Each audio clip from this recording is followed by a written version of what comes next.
and as a group now, you. Yeah, as we're walking, can I? Yeah, go on. Yeah, sure. I was gonna describe the route, but sure, if you want to go ahead and just say what you do as you travel, and then I'll talk about where you're heading.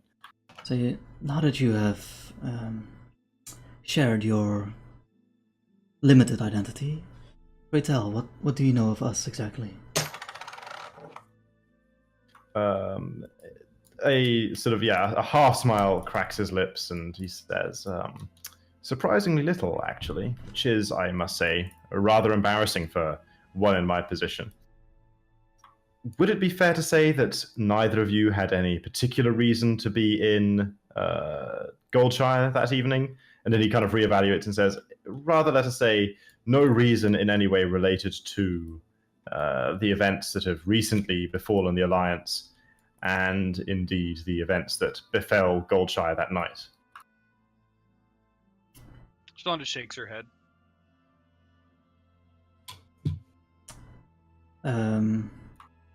Well, I had reason to be in Goldshire, but other than that, I suppose it was destiny. Destiny, you say? What a terrible game. Destiny, you say? I can't say that, man. It's under Blizzard these days. Yes, Destiny has had a way in recent years. And he continues, you guys cross a wide footbridge and then end up going a short distance down the canal and turning into another tunnel through a sort of city fortification that leads you after sort of, again, 20 or 30 meters into, or deposits you into the one side of this vast cobbled square. There are several. I mean, the square itself is enormous, possibly even as much as half a mile to 3/4 of a mile on a side. But built up within it are individual buildings that kind of stand proud of the otherwise flat area. The area itself is decorated well. There's much many carefully cultivated forestry, trees, bushes, flower pots, and so on around the place.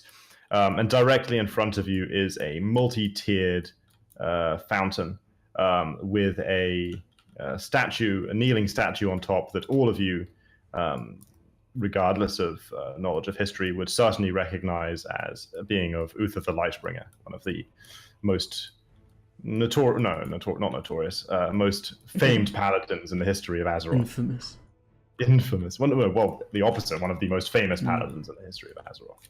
And of course, it's completely unsurprising to find his statue here in the Cathedral District of Stormwood. Ellen continues to lead the way, going straight forwards around the fountain, and leading the group of you towards the base of a long rounded flight of steps that lead up to the front of the Cathedral of Light, which is itself a magnificent and multi-spired structure that really dominates the surrounding landscape. No other building nearby is really anything close to as grand.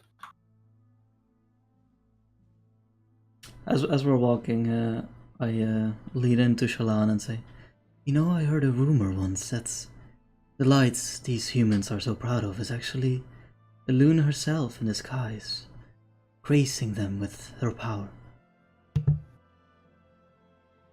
Do I sense any sarcasm in this? Are you making fun of me?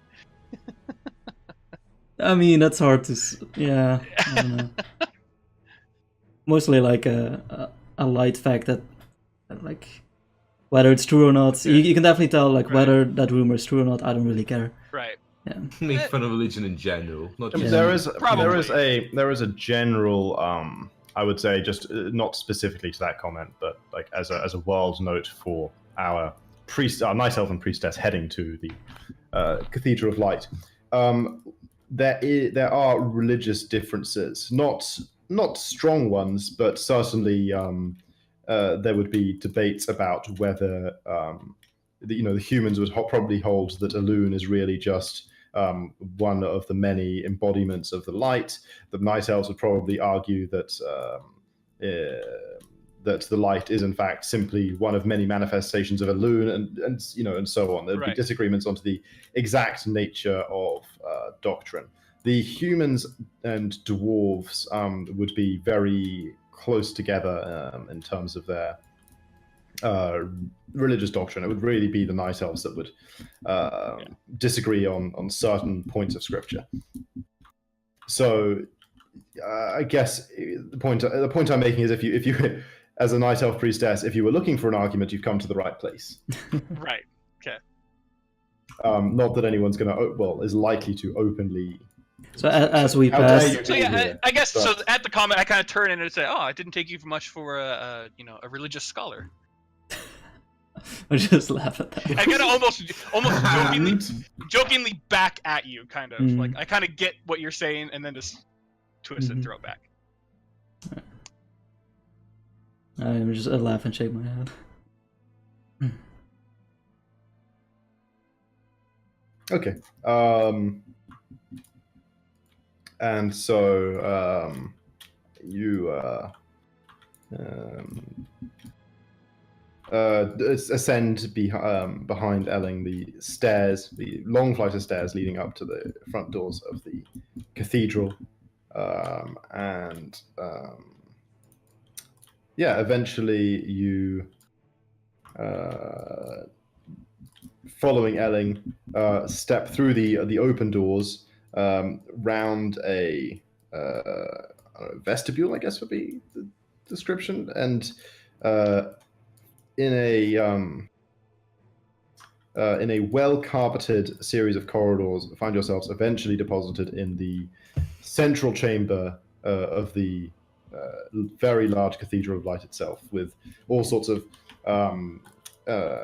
columned candle stands with many candles on them, and there's big pillars and so on, and lots of stained glass windows, and doors opening off on either side into the various wings of the cathedral. It is indeed a grand place, decorated with a mixture of holy symbology and also crests and standards of the Alliance. So everyone is kind of following Elling's lead at this point, as an elderly man in a simple robe, who is standing just on the left, approaches and sort of addressing Elling says, cheese merchant, we had not expected to see you today, and in such company too. To what do we owe the pleasure? And Elling responds, Brother Sano, did she not tell you? High Priestess Lorena herself ordered a special delivery. Perhaps you would be so kind as to find her and tell her cheese is here. Brother Sano looks slightly confused, but nevertheless sort of nods and acquiesces, and bustles off to discover the location of High Priestess Lorena.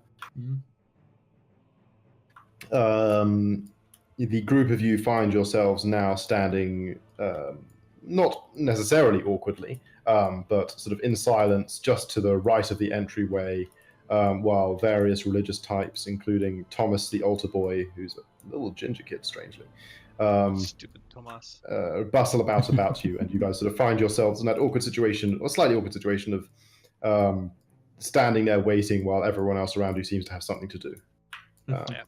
I'm probably just admiring the building itself. Sure. Elling doesn't say anything. He seems content to wait in silence. Yeah. Sorry, what time of day is it?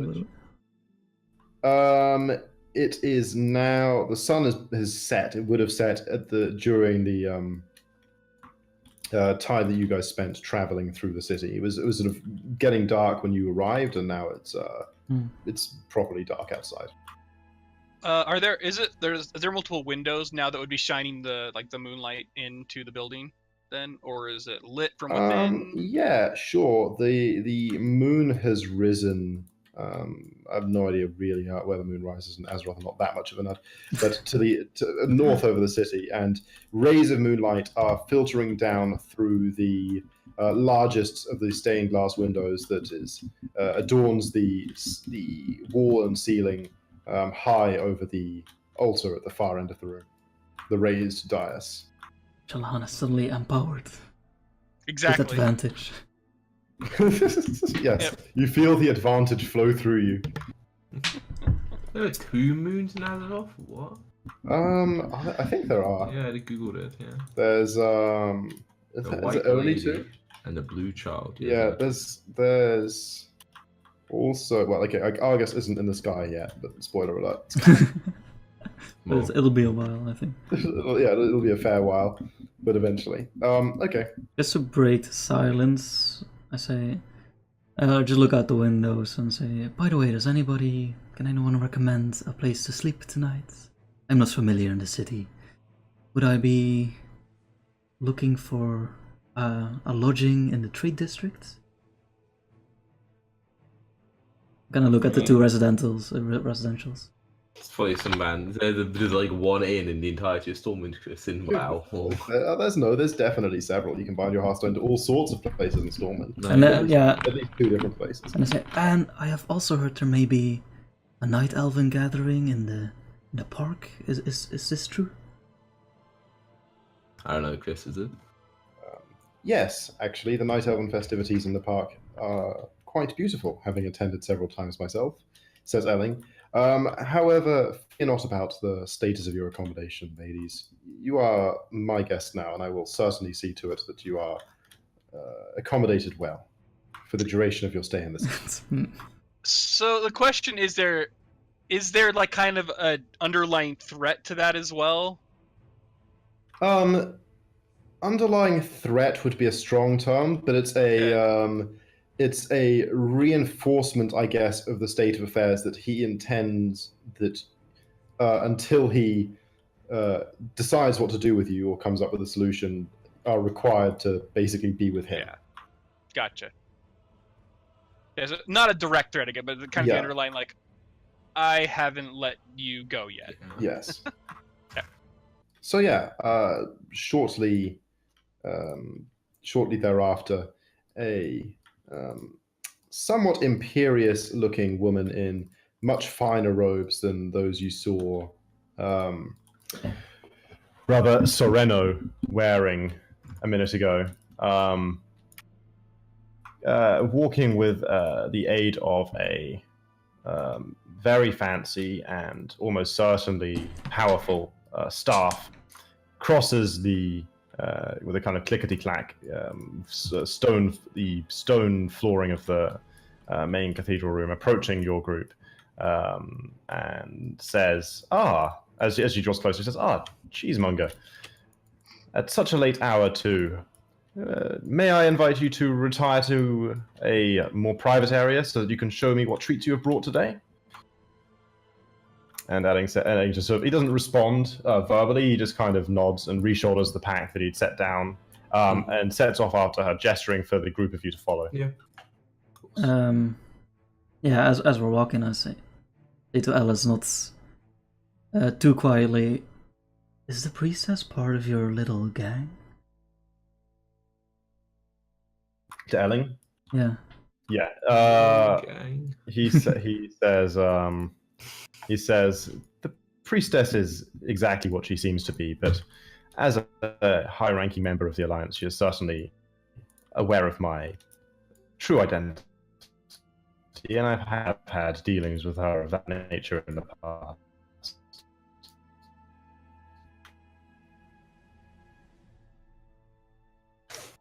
He kind of like looks at you for a second to see in a sort of, does that satisfy your curiosity? And then... Sorry, I was lagging extremely badly. But you said like she's a high-ranking member of the Alliance, and that's all it is? He says the priestess is exactly...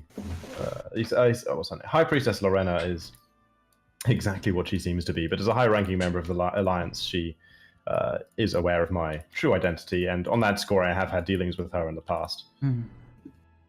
I just raise an eyebrow and like, I'm nodding. Okay. Does the priestess react to this in any way? She's not obviously. She's like leading the group from a little further ahead because she sort of stopped 10 meters away in a dress and then turned around and is leading the way. So it's possible she didn't hear the conversation, but there isn't an immediate reaction.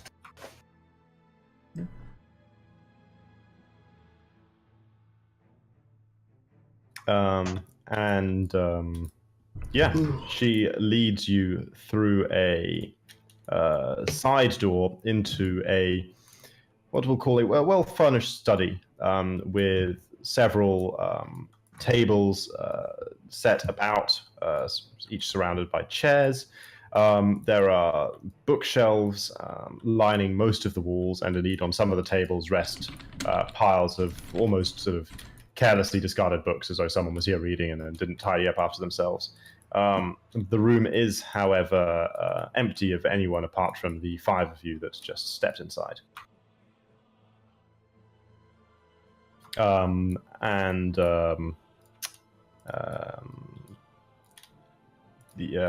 High Priestess Lorena sort of leads you towards a table in a far corner of the room with enough chairs to seat the group, and then once arriving says, now, will everyone please be seated? And Elling, do introduce me to the plethora of strangers you have brought into our private conversation. So Elling does. He says, my lady, this is my apprentice Silas, of whom I believe I have spoken to you in the past. Kind of, nod my head respectfully, like, my lady. Dip your head. Tips fedora. Yeah. And these fair maidens are emissaries of Darnassus, Talia and Shallan Stormlight. Emissaries of Darnassus. Yeah, I hear that and I'm like, it's not exactly true, but I'll just, bow my head as well in her direction. And she says, to what do we owe the pleasure, then, of such a late-night visit? You may leave the cheese, by the way. Strangely enough, we had, in fact, run out. So, setting down the pack by the table and gesturing for you to do the same, Silas. Elling and the High Priestess take seats, and the sort of expectation seems to be that everyone else should do the same. It's a square table. There isn't a sort of immediately, obviously superior chair. The Elling and the High Priestess sit next to each other, not on a side, but on a corner, so that the 3 of you would kind of be arrayed opposite the pair of them, whatever seats you end up taking. Okay. So would I be correct in assuming that then Silas would take up a seat on the other side of his mentor, and the other 2 of you would take up seats opposite Elling on the same side of the table together? Yeah, probably. Yeah, I'm assuming I left my back at the entrance of the cathedral or whatever. Sure, you absolutely could have. There's there's lockers. So I don't have like a great sword lying in the corner, Yeah, not lockers, but there's definitely an area where at least a lot of some people would just take their shoes off or whatever. But yeah, there's definitely a place where people were leaving their belongings. Cool.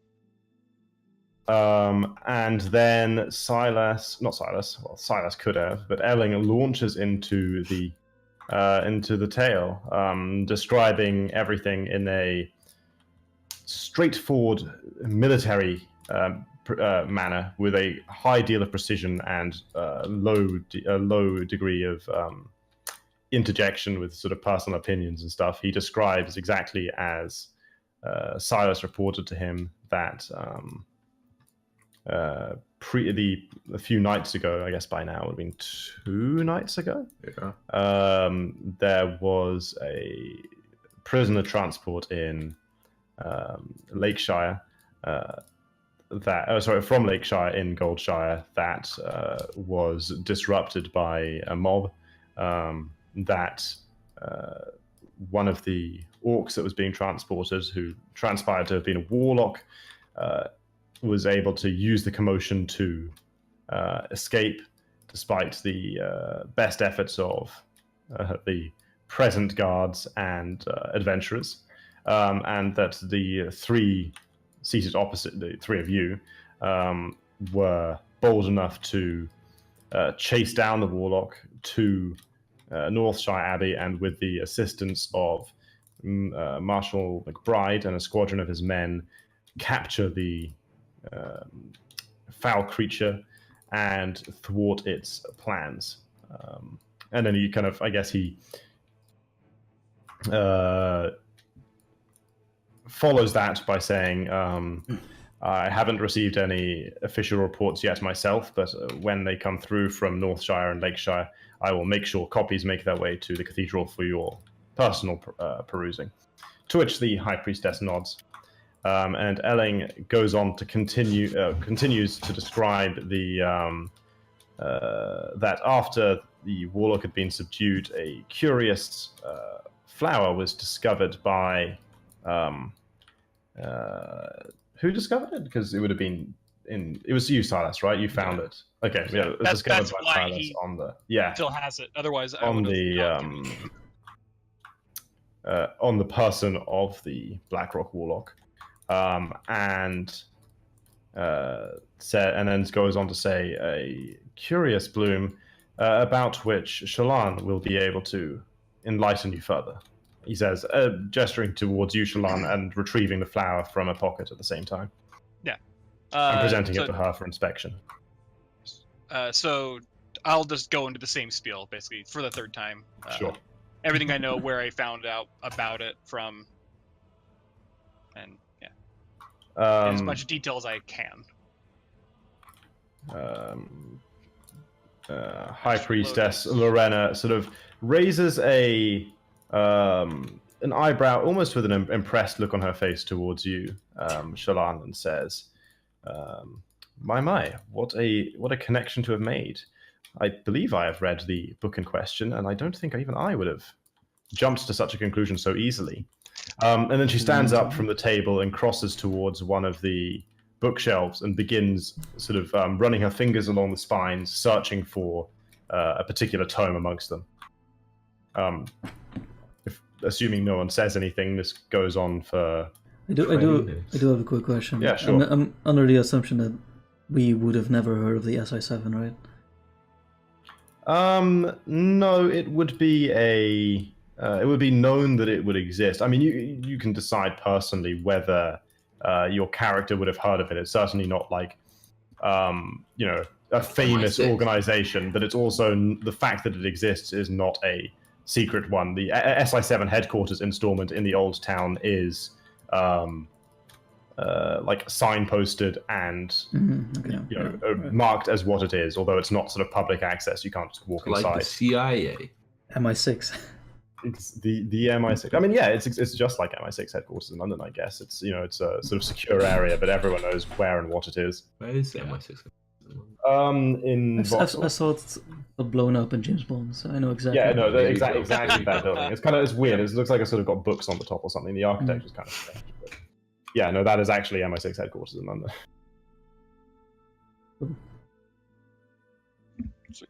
Okay, yeah, so that was just a question, right? You didn't say anything. No.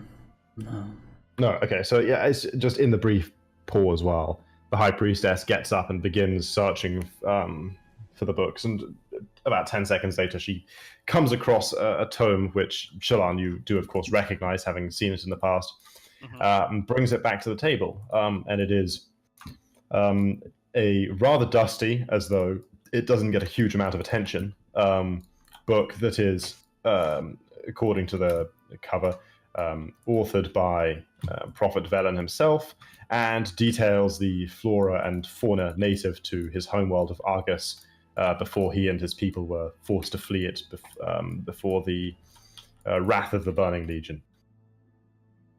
And she opens the book to the index and begins sort of running her finger down it, and then turns back to you, Shallan, and says, excuse my memory, it is rather late. What did you call it again? Oh, the Astral Lotus. So she doesn't actually go far down the index. It ranks quite early. And then turns, having found the page, flicks to a page rather early on in the tome. And on it there is it's actually not even like a full page. It's like a half page with a drawn impression of the the flower in question, and then like a brief paragraph describing its physical characteristics and various like mystical and alchemical properties, of which there's a few. It is definitely it's like a weed or something. It's a useful herb. And then there's the picture, which takes up, I guess, on its own about a quarter of the page.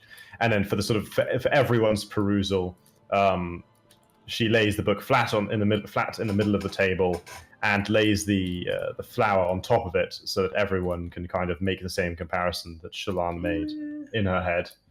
It's just like, it's gonna go, Flower. I don't know about that. But, and I do just mention, I'm like, again, but it seems to be affected by some type of fell magic or fell disease. Looks like it's a green version. Yes, she says, as one would expect of anything to have recently come out of Argus. And indeed, yeah, it's the picture itself in the book is not in color. It's more of a sort of pencil sketch than anything really. But the resemblance is rather striking. It's definitely, like, presented as as botanists, you would have said definitely flowers of the same sort of family. And sort of with knowledge of the fate of Argus and so on, it's definitely not a terrible stretch at all to sort of think of this as a fell-infused version of the same flower. I kind of raise my hand. I'm sorry. I suppose this is a good time to ask. We have established that this orc was a warlock. He summoned demons, presumably from this demon planet Argus. Why would it not be possible for one of these demons to have picked up the flower and gave it to the orc for some reason? For some reason, indeed.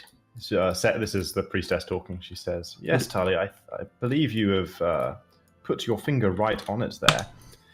I wonder if this serves potentially as an artifact of some power that was able to enrich the fell magics of the warlock." She turns rather sharply to Elling and says, "I trust this idea had not crossed your mind before you decided to bring it into my cathedral."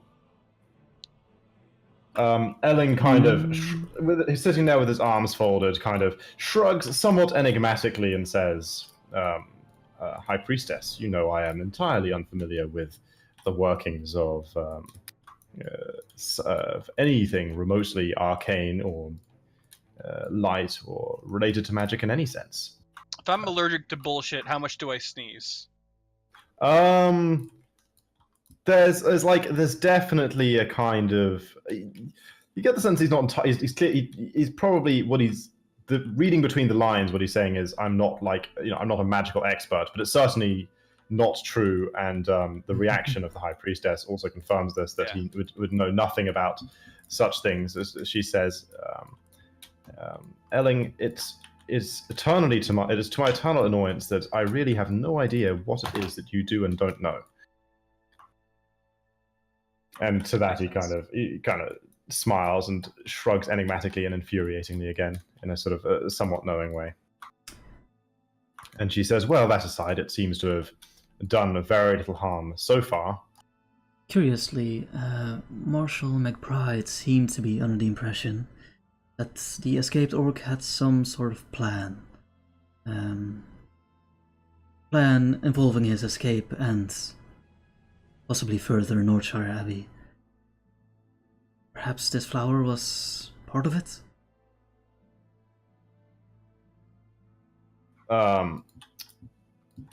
Elling scratches his goatee kind of thoughtfully and says,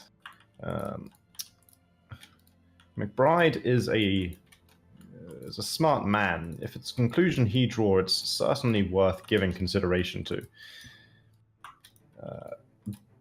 I shall await the intelligence reports that come from both Northshire and Lakeshire before drawing any particular conclusions on that state. But it's certainly worth noting that the Blackrock Orcs would be very happy if they were able to in any way re-threaten Northshire Valley. It is some distance from Stormwind, fortified from the outside, but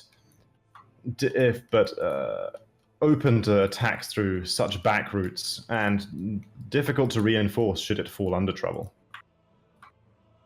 It is an ideal, in short, it is an ideal spot for the focus of the Blackrock clan, warlocks, potentially even the Burning Legion. We are, after all, at war with them now. It does raise the possibility that they might be seeking to instill distractions here at home to reduce our concentration on the battle on the Broken Shore. Just to summarize for people who aren't entirely familiar with WoW lore, Varian Rin was killed in the initial battle at the Broken Shore. This is because the Horde is attempting to invade Azeroth through... The Burning Legion of the Horde. Yeah, sorry, thank you. The Burning Legion is attempting to invade Azeroth through opening a powerful portal in an ancient fell site called the Tomb of Sargeras on the Broken Isles. And the Alliance and Horde have gone there as joined forces to do battle with them and stop them and put an end to their evil machinations. That's kind of the backstory to current events. And do we know about the seeming betrayal of the Horde, like that they left and that's why? Yes, certainly. The specific details of it, possibly not, but like it certainly would have been reported in the telling of the tale of the death of Arian Rin that it was the cowardly Horde that fled from their duty that resulted in his untimely demise. Okay. Like betrayal would definitely have been a word that was used heavily in the telling. Top 10 anime betrayals for exactly, sure. Yeah. Like possibly even top 5. Like it's pretty serious. No. Anime betrayals. There's a lot of great anime betrayals out there. It's true. I mean, I'm gonna lean back on my chair, just waiting for smarter people to conclude. So yes. Eventually, so Elling, that was a conversation between Elling and Talia that just happened on the subject of the motivations, I think, of the of the orcs or potential plans, and High Priestess Lorena cuts in and well, not cuts in, but after that's concluded, comes in and says, "Well, regardless of speculations as to what the orcs may or may not have intended, speculations that I'm sure will benefit from future analysis of exactly what happened. It is troubling, to say the least, to see any relic of Argus, powerful or not, brought here to Azeroth. I certainly will bring this to the attention of the other members of the religious community. Tyrande will certainly wish to know. Velen, I'm sure, will be most interested to see this. Elling, can I trust that you will bring this to the attention? You will bring this adequately to the attention of the appropriate secular authorities?" To which Elling nods and says, "I will send word to the palace first thing in the morning."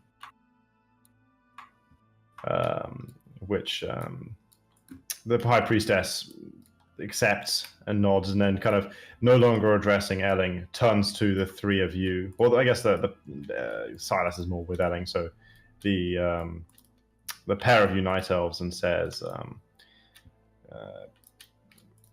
"Thank you very much for your kind service to the Alliance in helping to stop whatever menace this may turn out to have been.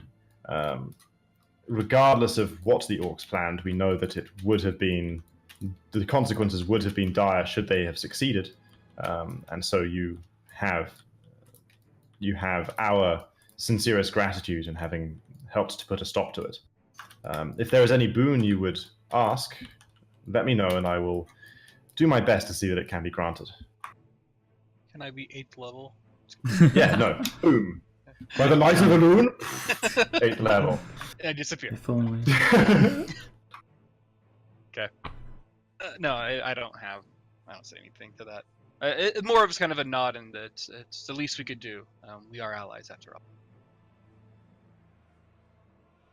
Talia? I believe my payments will be provided by your Elling. I am correct. Elling kind of snorts and says, "Yes, I suppose the city coffers are better equipped to reward this kind of heroism than the temple coffers. I would view it as a personal favor, though, High Priestess, if you could see to it that the two Night Elf maidens are well accommodated tonight. I shall wish to speak with them again in the morning." And to which the High Priestess acquiesces and says, or nods and says, "Certainly, we have many spare rooms here in the cathedral. I shall see to it." So you shall be honoured, and Shallan, any honour on your part, or Get this light away from me. I say, a most kind, and gracious offer. Thank you. very well. Well, it is late. I am sure that Elling, you and your apprentice have things that need seeing to. Shallan, Talia, if you would wait here but a moment, I will send a porter to fetch you and show you to some rooms.